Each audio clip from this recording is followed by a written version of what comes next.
여러분 안녕하십니까? CJB AI 8시 뉴스입니다. 우리 수출이 회복세를 보이고 있다고 하지만 중소기업은 깊은 내수 침체의 터널에서 빠져나오지 못하고 있습니다.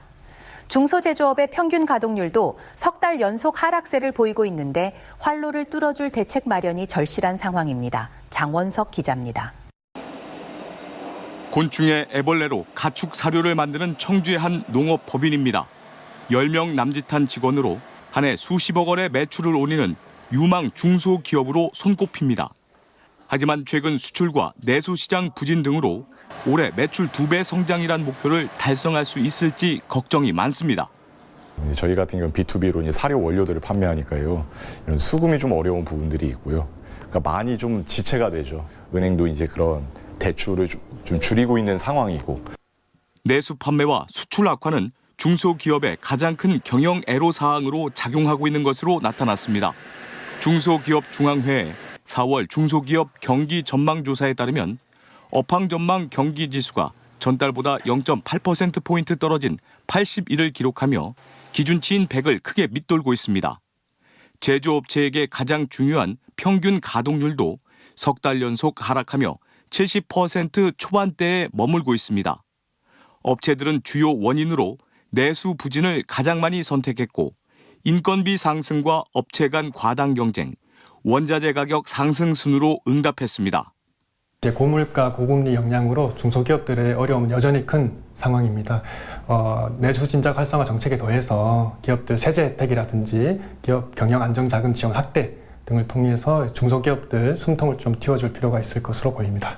지역 경제계는 대기업에 비해 자금 사정이 상대적으로 열악한 중소기업에게 현재의 불황을 헤쳐나갈 수 있는 지원 방안이 절실하다는 입장입니다. CJB 장원석입니다. 총선 공식 선거운동 이후 첫 휴일 인원을 청주 지역 4개 지역구 국민의힘 후보들이 가경터미널 사거리에서 합동 유세를 펼쳤습니다. 후보들은 자신이 지역 발전을 책임질 적임자라고 강조하며 여당에게 힘을 실어줄 것을 당부했습니다. 민주당 청주 후보들은 교회 부활절 예배와 푸드트럭 축제 현장, 지역구의 교통량이 많은 사거리 등에서 개별 유세를 이어갔습니다. 조국 혁신당도 오늘 청주를 찾아 하루 종일 유세를 벌였습니다. 청주가 고향인 신장식 후보 등 7명의 비례대표 후보는 육거리 시장과 무심천 등 인파가 많은 곳을 돌아다니며 당을 알리는 데 집중했습니다. 이들은 윤석열 정권 심판을 위하여 조국 혁신당이 가장 앞에 서겠다고 말하며 지지를 호소했습니다. 청주시가 도심에 바람길을 내는 구상을 올해 첫 실천에 옮깁니다. 이른바 도시 바람길숲 조성인데요. 열섬 효과와 미세먼지를 줄이는데 이것만큼 확실한 수단이 없기 때문입니다. 홍우표 기자가 보도합니다. 지난 2000년까지 대구광역시는 최고기온이 30도 이상인 날이 연평균 55.5일로 데프리카로 불렸습니다. 그런데 옥상 정원 조성과 나무 1000만 그루 이상을 심어 바람길을 만드는 푸른 대구 가꾸기 이후에는 이제 더 이상 전국에서 가장 더운 도시가 아닙니다. 청주시가 지난주 도시 바람길 숲 조성을 위한 용역을 발주한 이유입니다. 청주 또한 우암산 등에 둘러싸인 분지 지형으로 바람이 정체되면서 열섬 효과와 미세먼지 발생 등에 취약한 구조입니다. 청주시는 바람길 숲 조성을 위해 3가지 방향을 정했습니다. 찬바람을 일으키고 도심에 바람을 확산시키는 공원과 녹지를 추가 조성하고 이 사이를 연결하는 숲을 조성하는 것입니다. 이 사업에는 앞으로 4년간 200억 원이 투입될 예정입니다. 청주시는 바람길 숲 조성을 통해 기온을 4.2도 이상 낮추고 미세먼지를 42% 줄이는 효과를 기대하고 있습니다.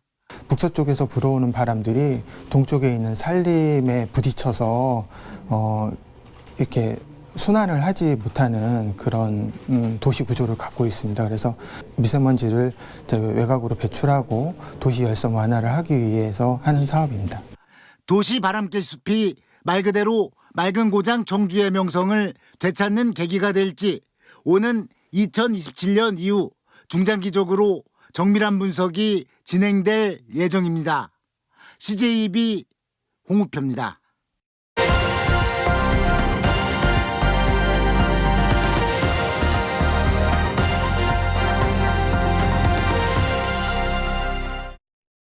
경상국립대가 전국 최초로 지역의사 전형을 준비하고 있다고 밝혔습니다. 의대 정원의 5% 수준을 지역 의무 근무를 전제로 선발하는 것을 검토하고 있습니다. 자세한 소식 KNN 이태훈 기자가 전해드립니다.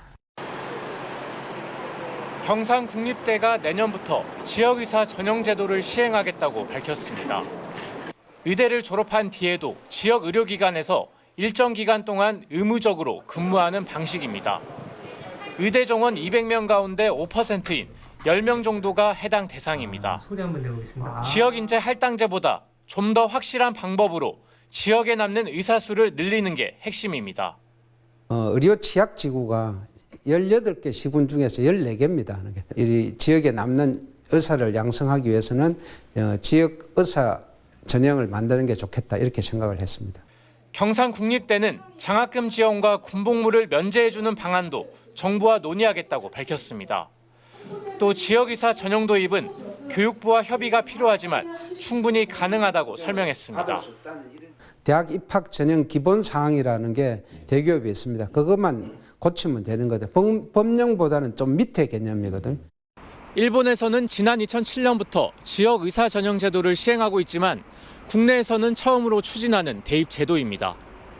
지역 의사 전형이 시작되면 다른 대학들 역시 해당 전형을 도입할 것으로 예상됩니다. 최근 경상국립대를 방문한 이주호 사회부총리 역시 지역 의사 전형 제도에 대해 긍정적인 반응을 보인 것으로 전해졌습니다.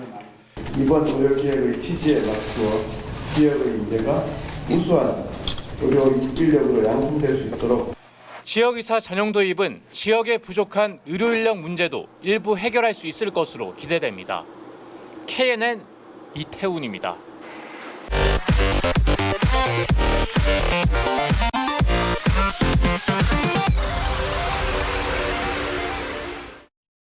보은군에서 웅덩이에 빠져 심정지 상태로 발견된 생후 33개월 여자아이가 상급병원 이송을 수차례 거부당하다 숨졌습니다.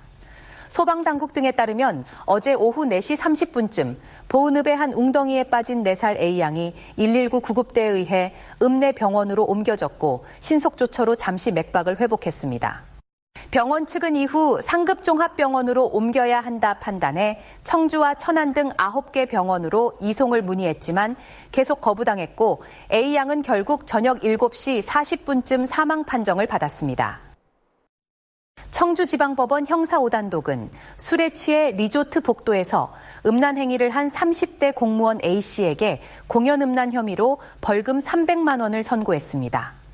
A씨는 지난해 4월 경남 통영의 한 리조트 복도에서 다른 사람이 지켜보고 있는데도 불구하고 바지를 내려 음란 행위를 한 혐의로 재판에 넘겨졌습니다. A씨는 술에 취해 심신미약 상태라고 주장했지만 재판부는 이를 받아들이지 않았습니다. 헤이그 특사 보제 이상설 선생의 기념관이 고향인 진천에 문을 열었습니다. 전체 9,800제곱미터 부지에 사업비 82억 원을 투입해 건립한 기념관은 지상 1층, 지하 1층 규모로 지어졌습니다. 2015년 국가현충시설로 선정됐던 기념관 사업은 9년 동안 많은 난관이 있었지만 진청우는 최근 공사를 마치고 오늘 준공식을 진행했습니다. 정규리그 1위를 차지했던 청주 KB스타즈가 여자 프로농구 챔피언 결정전에서 준우승을 차지했습니다. KB스타즈는 어제 열린 우리은행과의 챔피언 결정전 4차전에서 72대 78로 패하며 시리즈 전적 1승 3패를 기록해 우승컵을 내줬습니다. 박지수와 허예은 등을 앞세워 세 번째 통합 우승에 도전했던 KB는 매경기 엎치락뒤치락 승부를 펼치다 막판에 역전을 허용하며 아쉬움을 남겼습니다. CJB AI 8시 뉴스를 마칩니다. 고맙습니다.